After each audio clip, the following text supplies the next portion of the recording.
Bismillahirrahmanirrahim. Alhamdulillahirabbil alamin. Allahumma salli wa sallim ala nabiyyina Muhammad wa ala alihi wa sahbihi ajma'in. Rabbi shrah li sadri wa yassir li amri wahlul 'uqdatam min lisani yafqahu qawli. Muslimin muslimat yang dirahmati Allah, pertama-tama terimalah salam uhuwah. Assalamualaikum warahmatullahi wabarakatuh. Selamat menyambut bulan Ramadan saya ucapkan kepada semua. Dan selamat berpuasa juga saya ucapkan kepada muslimin dan muslimat. Pada sesi hari ini insya-Allah taala kita ingin mulakan untuk mengupas, mensyarahkan hadis-hadis berkaitan dengan puasa, hadis-hadis berkaitan dengan Ramadan sebagaimana yang termaktub dalam kitab Sahih Al-Bukhari karangan Imam Al-Bukhari rahimahullahu taala. Imam Al-Bukhari rahimahullahu ta'ala ada mengkhususkan sesuatu kitab ataupun satu chapter dalam kitabnya Sahih Al-Bukhari berkaitan dengan puasa. Dan dalam kitab tersebut, dalam chapter tersebut, Imam Al-Bukhari rahimahullahu ta'ala beliau mulakan dengan menukil sepotong ayat Quran daripada surah Al-Baqarah ayat 183.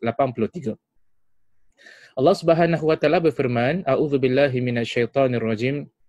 يا أيها الذين آمنوا كتب عليكم الصيام كما كتب على الذين من قبلكم لعلكم تتقون. يا أيها الذين آمنوا, wahai orang-orang yang beriman, kutiba alaikumus syiyam, telah diwajibkan ke atas kamu berpuasa. Kama kutiba alal ladzina min qablikum, sebagaimana diwajibkan ke atas orang-orang yang terdahulu, la'allakum tattaqun, semoga supaya kamu bertakwa kepada Allah Subhanahu wa taala. Muslimin muslimat yang dirahmati Allah, adalah merupakan manhaj ataupun pendekatan yang digunakan oleh Imam Al-Bukhari rahimahullahu taala dalam meletakkan hadis-hadis di dalam kitabnya Sahih Al-Bukhari.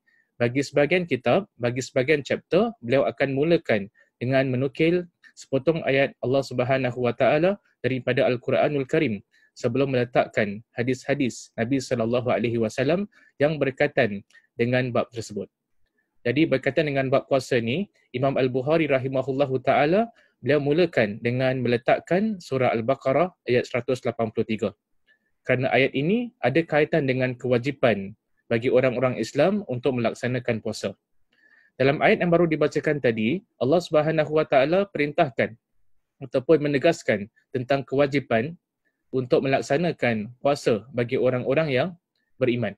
Dan Allah Subhanahu wa taala menyebutkan di antara objektif utama di sebalik diperintahkan bagi orang-orang Islam untuk melaksanakan puasa adalah ianya merupakan satu wasilah untuk menjadi seorang hamba yang bertakwa kepada Allah Subhanahu wa taala. Selepas meletakkan ayat 183 daripada surah Al-Baqarah, Imam Al-Bukhari rahimahullahu ta'ala kemudiannya meletakkan hadis yang pertama di dalam kitabnya berkaitan dengan puasa. Chapter yang ada kaitan dengan puasa. Kita baca terlebih dahulu apakah hadis yang pertama yang diletakkan oleh Imam Al-Bukhari rahimahullahu ta'ala dalam Kitabus Shaum ataupun chapter yang ada kaitan dengan puasa. Izinkan saya bacakan terlebih dahulu hadis ini dalam bahasa Arabnya. An Talha bin Ubaidillah anna a'rabiyan jaa ila Rasulillah sallallahu alaihi wasallam tha'ira ra's faqala ya Rasulullah akhbirni madza faradallahu alayya min as-salah faqala as-salawatil khams illa an tatawwa shay'an faqala akhbirni ma faradallahu alayya min as-siyam faqala shahru ramadan illa an tatawwa shay'an فقال أخبرني بما فرض الله علي من الزكاة فقال فأخبره رسول الله صلى الله عليه وسلم شرائع الإسلام قال والذي أكرمك لا أتطوع شيئا ولا أنقص مما فرض الله علي شيئا فقال رسول الله صلى الله عليه وسلم أفلح إن صدق أو دخل الجنة إن صدق. Jadi itu adalah hadis yang pertama daripada kitab As-Shaum karangan Imam Al-Bukhari rahimahullahu ta'ala. Terjemahan hadis yang baru dibacakan tadi adalah daripada Talha bin Ubaidillah radhiyallahu an, ada seorang Arab Badui datang kepada Rasulullah sallallahu alaihi wasallam. dalam keadaan kepalanya penuh debu, lalu bertanya, "Wahai Rasulullah, kabarkan kepada aku apa yang telah Allah wajibkan buatku tentang salat." Maka beliau sallallahu alaihi wasallam menjawab, "Salat 5 kali, kecuali bila kamu mahu menambah dengan solat-solat sunat." Orang itu bertanya lagi, "Lalu kabarkan kepadaku apa yang telah Allah wajibkan buatku tentang puasa." Maka beliau sallallahu alaihi wasallam menjawab, "Puasa di bulan Ramadan, kecuali bila kamu mahu menambah dengan yang sunat." Orang itu bertanya lagi, "Lalu kabarkan kepada aku apa yang telah Allah Subhanahu wa taala wajibkan buatku tentang zakat." Berkata Talha bin Ubaidillah radhiyallahu an, maka Rasulullah sallallahu alaihi wasallam menjelaskan kepada orang itu tentang syariat Islam. Kemudian orang itu berkata, "Demi Zat yang telah memulakan anda, aku tidak akan mengerjakan yang sunnah sekalipun, namun aku pun tidak akan mengurangi satu pun daripada apa yang telah Allah wajibkan buatku." Maka Rasulullah sallallahu alaihi wasallam berkata, dia akan beruntung jika jujur menepatinya atau dia akan masuk syurga jika jujur menepatinya. Jadi itu merupakan terjemahan bagi hadis yang pertama berkaitan dengan puasa yang diletakkan dalam kitab Sahih Al-Bukhari di bawah Kitabus Saum ataupun di bawah chapter yang ada kaitan dengan puasa. Jadi kita nak lihat apakah di antara pengajaran-pengajaran penting yang dikeluarkan oleh para ulama daripada hadis ini. Kita akan pecahkan hadis yang panjang tadi kepada sentence by sentence, ayat demi ayat untuk kita keluarkan pengajaran-pengajaran yang penting. Dalam permulaan hadis tadi disebutkan daripada Talha bin Ubaidillah, ada seorang Arab Badui datang kepada Rasulullah sallallahu alaihi wasallam dalam keadaan kepalanya penuh debu. Lalu dia berkata.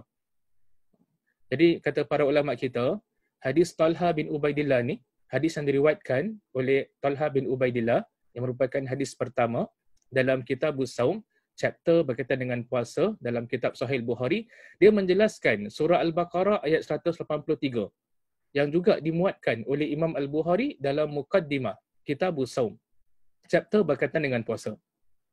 Jadi seolah-olah ingin dikatakan oleh Imam Al-Bukhari, puasa yang Allah Subhanahu wa taala wajibkan dalam surah Al-Baqarah ayat 183 adalah puasa pada bulan Ramadan. Yang kedua, pengajaran yang kedua yang boleh kita raih, nama Arab Badui yang datang kepada Nabi sallallahu alaihi wasallam lalu bertanya beberapa soalan.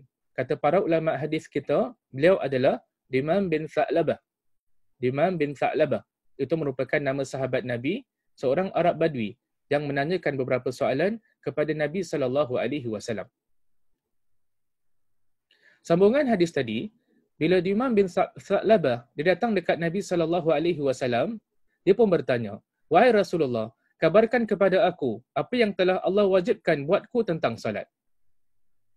Jadi pertama sekali yang ditanya kepada Nabi sallallahu alaihi wasallam adalah tentang kewajipan salat. Jadi kata para ulama kita, ada pengajaran yang penting yang boleh kita raih, hendaklah seorang muslim bertanya berkaitan dengan perkara-perkara yang diwajibkan oleh Allah Subhanahu wa taala ke atas mereka terlebih dahulu. Jadi walaupun dalam agama ni ada banyak benda yang boleh kita tanya, kita boleh tanya tentang benda yang sunat, kita boleh tanya tentang benda yang mubah, kan, yang boleh dilakukan. Maka kata sebahagian di kalangan ulama kita, this particular companion, sahabat ini, ketika mana dia datang dekat Nabi sallallahu alaihi wasallam, dia tanya tentang solat. Nah, solat sebagaimana kita maklum adalah perkara yang diwajibkan oleh Allah Subhanahu wa taala. Jadi kata para ulama kita, dalam adab dalam kita menyoal, kita kedepankan, kita dahulukan soalan-soalan yang lebih penting. Dan antara soalan yang paling penting adalah soalan berkaitan dengan perkara-perkara yang diwajibkan oleh Allah Subhanahu wa taala. Sambungan hadis tadi, maka beliau sallallahu alaihi wasallam, maka Rasul sallallahu alaihi wasallam menjawab, "Solat 5 kali kecuali bila kamu mahu menambah dengan solat-solat sunat." Jadi, pengajaran yang penting yang boleh kita raih daripada ayat ini adalah solat yang diwajibkan menurut jumhur di kalangan para ulama, menurut kebanyakan di kalangan para ulama hanyalah solat 5 waktu, iaitu solat fajar, solat zuhur, solat asar, solat maghrib dan solat isyak. Menurut jumhur di kalangan ulama, menurut majoriti di kalangan ulama, itu adalah solat yang diwajibkan oleh Allah Subhanahu wa taala. Menurut ramai di kalangan para ulama, solat-solat yang lain selain daripada solat 5 waktu dia tidak termasuk dalam level wajib ataupun tahap yang wajib kan. Dia termasuk dalam solat-solat sunat. Dia sebagai contoh solat sunat witir kan, menurut ramai di kalangan para ulama, menurut majoriti di kalangan ulama, solat sunat witir ini termasuk dalam sunat. Sama juga dengan solat hari raya haji ataupun hari raya puasa, kata ramai di kalangan para ulama, dia termasuk dalam solat-solat sunat. Dan solat-solat yang wajib hanyalah 5, sebagaimana yang kita katakan tadi, iaitu daripada solat fajar hinggalah kepada solat isyak. Sambungan hadis tadi, orang itu bertanya lagi, lalu kabarkan kepada aku apa yang telah Allah wajibkan buatku tentang puasa. Jadi pada soalan berkaitan dengan solat, sahabat ini bertanya kepada Rasul sallallahu alaihi wasallam berkaitan dengan puasa. Ada pengajaran yang penting di sini. Didahulukan pertanyaan berkaitan solat adalah kerana solat adalah antara ibadah yang paling agung. Jadi ulama kita bahaskan kenapa sahabat ini bila datang dekat Nabi sallallahu alaihi wasallam dia tanya tentang solat dulu baru puasa. Kenapa dia tak tanya tentang puasa dulu baru solat? Jadi kata sebahagian di kalangan para ulama kita adalah kerana dalam banyak-banyak ibadah yang paling agung adalah ibadah mendirikan solat.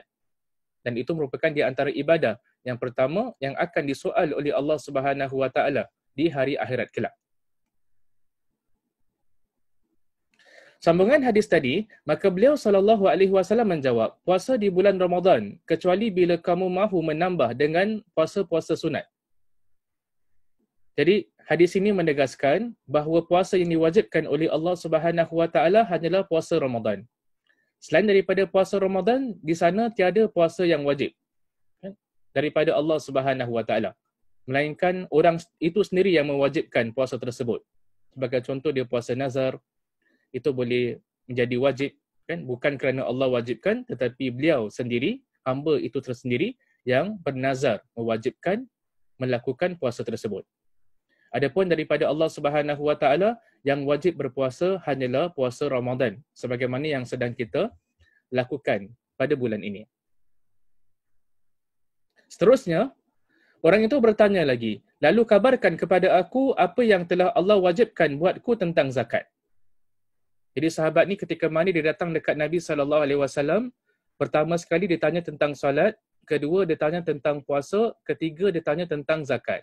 Maka ulama kita membincangkan kenapa sahabat ini beliau mengedepankan ataupun mendahulukan pertanyaan berkaitan dengan solat dan puasa. Kenapa dilambatkan soalan berkaitan dengan zakat? Sebahagian di kalangan para ulama kita mengatakan barangkali hikmah didahulukan pertanyaan berkaitan dengan solat, pertanyaan berkaitan dengan puasa adalah kerana kedua-dua ibadah ini termasuk dalam ibadah badaniyah.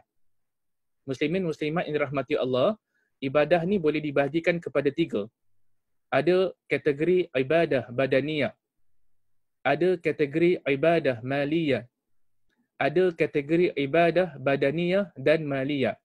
Apa itu ibadah badaniyah? Ibadah badaniyah adalah ibadah-ibadah yang memerlukan kepada badan kita, kan, memerlukan kepada tenaga, kan, perbuatan-perbuatan yang tertentu untuk melaksanakannya. Seperti ibadah solat, kan, ibadah solat dia tak memerlukan kepada duit, kan, dia memerlukan kepada physical action, perbuatan daripada kita.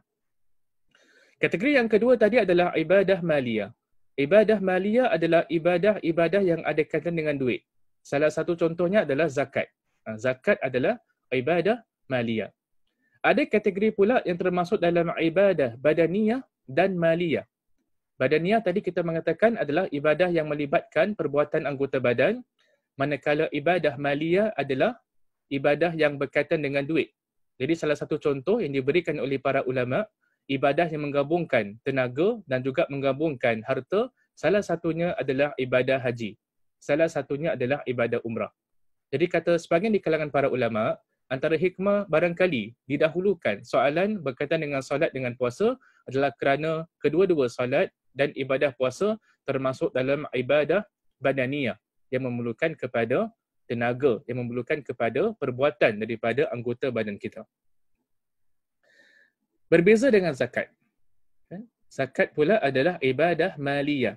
Zakat adalah ibadah yang melibatkan harta.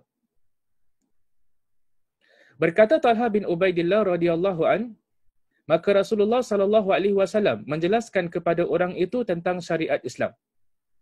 Jadi bila dia tanya tentang ibadah zakat, maka Nabi sallallahu alaihi wasallam pun menjelaskan tentang hukum zakat kepada sahabat tersebut.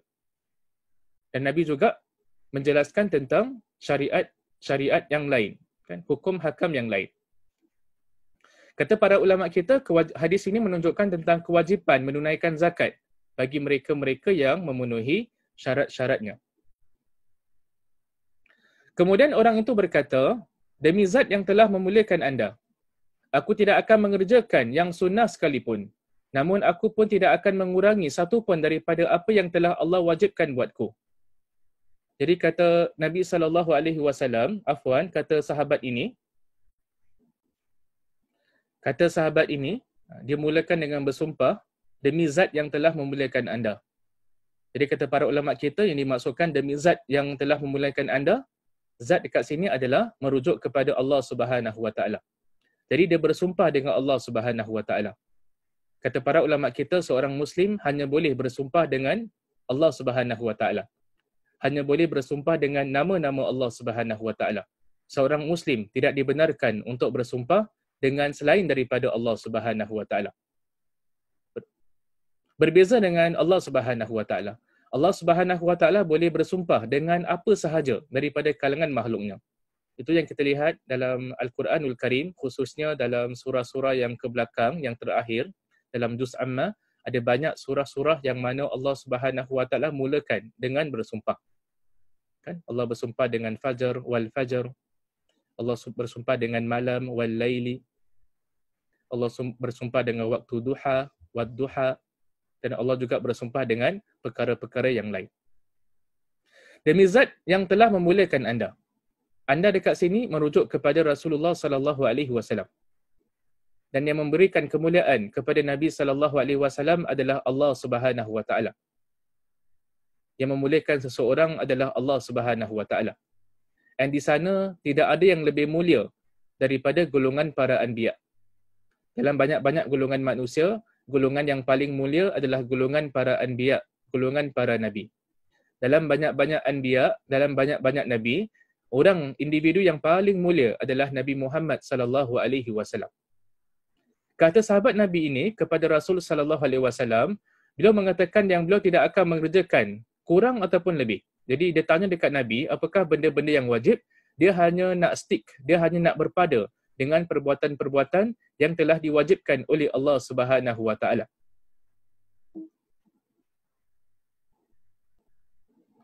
Maka Rasulullah sallallahu alaihi wasallam berkata, dia akan beruntung jika jujur menepatinya, atau dia akan masuk syurga jika jujur menepatinya.